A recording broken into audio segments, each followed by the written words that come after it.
Kenapa Presiden Israel jarang terdengar saat konflik? Dan mengapa yang selalu muncul adalah Netanyahu? Inilah alasannya. Di setiap perang yang melibatkan Israel, satu nama hampir selalu muncul di berita, di layar televisi, dan di konferensi internasional. Benjamin Netanyahu. Ia berbicara dengan nada tegas, seringkali keras, dan selalu dengan keyakinan bahwa Israel memiliki hak untuk membela diri dengan segala cara yang diperlukan. Namun di balik suara itu, ada sosok lain yang jarang terdengar, Presiden Israel. Di masa perang, suaranya nyaris tenggelam, seolah perannya tak lebih dari bayangan di belakang tirai pemerintahan. Mengapa demikian? Karena dalam sistem politik Israel, presiden hanyalah simbol persatuan, bukan pemegang kekuasaan eksekutif. Ia tidak mengendalikan militer, tidak mengeluarkan kebijakan luar negeri, dan tidak memimpin rapat perang. Itu semua adalah wewenang Perdana Menteri, dan sejak lebih dari 1 dekade terakhir, jabatan itu dipegang oleh Netanyahu, seorang politisi yang membangun karir dan reputasinya di tengah konflik. Kisah berikut menggambarkan 2 dunia yang hidup berdampingan. Satu di ruang perang bawah tanah yang penuh peta dan strategi, dan satu lagi di istana yang sunyi, tempat seorang presiden menjaga keseimbangan moral bangsa yang dilanda perang. Bayangan di balik ledakan.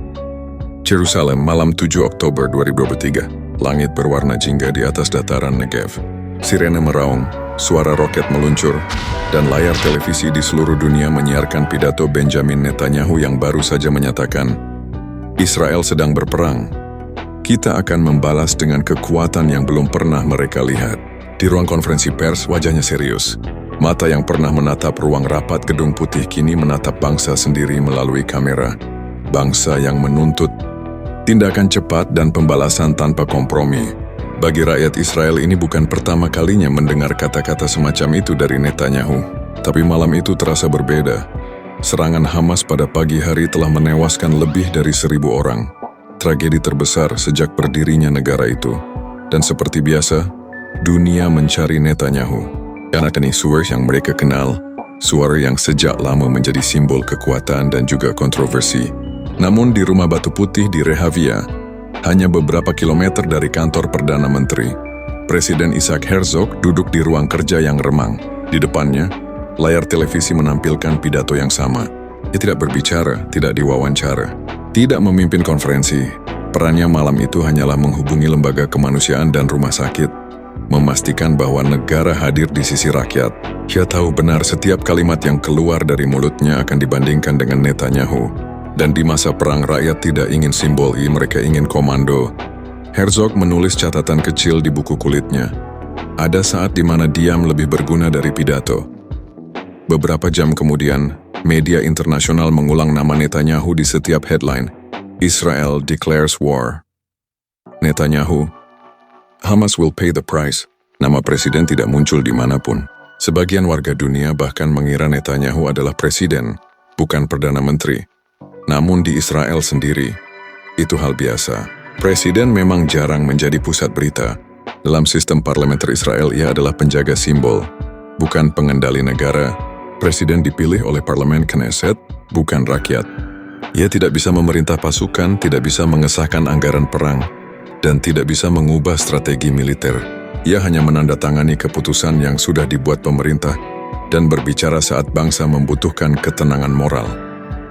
Dan malam itu, yang dibutuhkan bangsa bukanlah pidato moral, melainkan perintah militer. Istana yang sunyi, kantor kepresidenan Israel berdiri di atas bukit di Yerusalem Barat. Bangunannya tenang, bergaya sederhana, tidak seperti istana kepresidenan di negara-negara besar, namun di dalamnya sejarah moral negara Israel hidup.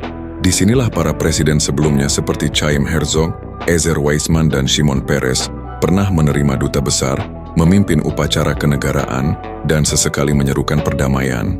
Namun ketika perang datang, kantor ini selalu menjadi tempat yang sunyi. Presiden Herzog dikenal sebagai sosok moderat, lahir dari keluarga politik ternama. Ayahnya dulu juga presiden, dan kakeknya adalah kepala rabi pertama Israel. Herzog memahami betul makna tanggung jawab simbolik. Ia tahu, kata-kata presiden bisa menenangkan rakyat, tetapi juga bisa memecah bangsa yang sudah terbelah. Di luar gedungnya, masyarakat Israel berdebat di jalan-jalan. Sebagian mendukung Netanyahu dengan teriakan, "Hancurkan Hamas." Sementara sebagian lain menuntut gencatan senjata dan pembebasan sandera lebih cepat. Di tengah perpecahan itu, Herzog berdiri di garis yang nyaris tak terlihat, garis antara negara dan nurani.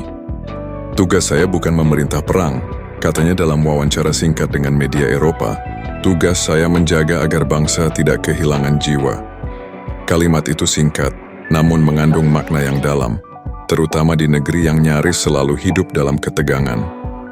Namun publik lebih tertarik pada aksi di lapangan, pada tank yang bergerak di perbatasan Gaza, pada pidato Netanyahu yang marah, pada dunia yang menekan Israel untuk menahan diri.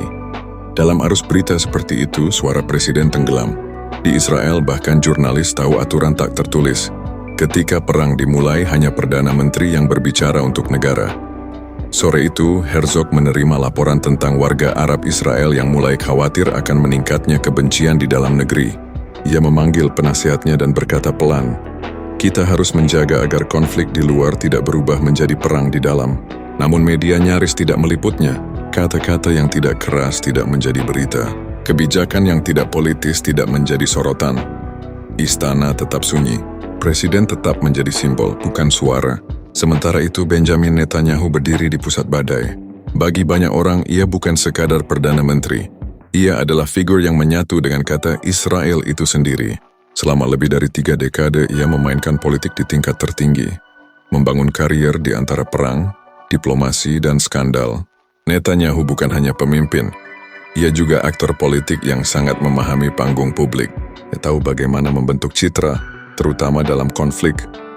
Setiap kali krisis datang, ia menempati ruang paling terang di layar. Ia berbicara langsung ke rakyat, menyebut nama musuh dengan nada tegas dan menutup pidato dengan kalimat klasik. "Kita akan menang." Karena kita tidak punya pilihan selain menang. Bagi Netanyahu, perang bukan hanya tugas negara, tapi juga alat politik. Di dalam negeri, ia menghadapi tekanan hukum karena kasus korupsi dan protes besar terhadap reformasi yudisial. Namun begitu serangan Hamas terjadi, semua mata beralih kepadanya. Krisis menjadi panggung penyatuan, dan ia tahu cara memanfaatkannya. Dalam satu rapat kabinet yang bocor ke media, Netanyahu berkata, "Tidak ada ruang untuk ragu. Dunia akan menghakimi kita bukan karena seberapa keras kita berperang, tapi seberapa cepat kita bertahan." Itulah gaya kepemimpinannya, langsung keras dan berisiko. Ia mengambil tanggung jawab penuh, karena sistem memang memberinya kekuasaan itu. Netanyahu memimpin kabinet keamanan yang mengendalikan seluruh operasi militer Israel. Ia bekerja sama dengan Menteri Pertahanan dan Kepala Staf Angkatan Darat, IDF, serta menerima laporan intelijen setiap pagi. Setiap serangan udara, setiap pergerakan pasukan, semuanya melalui persetujuan kabinetnya. Dalam sistem seperti ini, tidak ada ruang bagi presiden untuk ikut campur. Konstitusi Israel Basic Law tidak memberikan kewenangan militer kepada presiden. Ia tidak memiliki akses langsung ke IDF atau Mossad. Ia tidak menandatangani perintah perang. Dengan demikian, secara struktural perang adalah milik Perdana Menteri, dan selama Netanyahu masih di kursi itu, perang juga menjadi bagian dari identitasnya. Netanyahu dan Herzog, meski dari latar politik berbeda, mencerminkan dua wajah Israel. Netanyahu aktif pragmatis berorientasi kekuasaan, menjadi suara global Israel. Sebaliknya, Herzog pasif, reflektif, dan berorientasi nilai, bekerja di balik layar menenangkan tekanan diplomatik. Perbedaan ini bukan sekadar gaya, melainkan struktur politik Israel, di mana Perdana Menteri memegang otoritas luar negeri, sementara Presiden menjalankan fungsi moral dan seremoni. Diamnya Herzog adalah konsekuensi sistem yang dirancang untuk satu komando.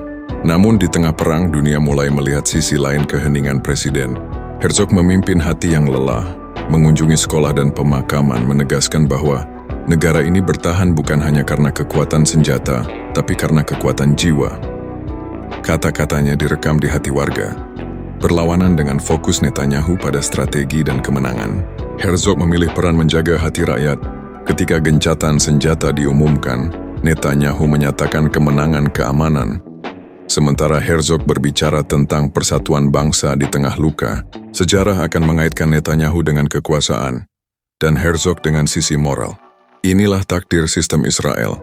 Satu berbicara keras untuk bertahan hidup, yang lain memilih diam agar bangsa tetap manusiawi.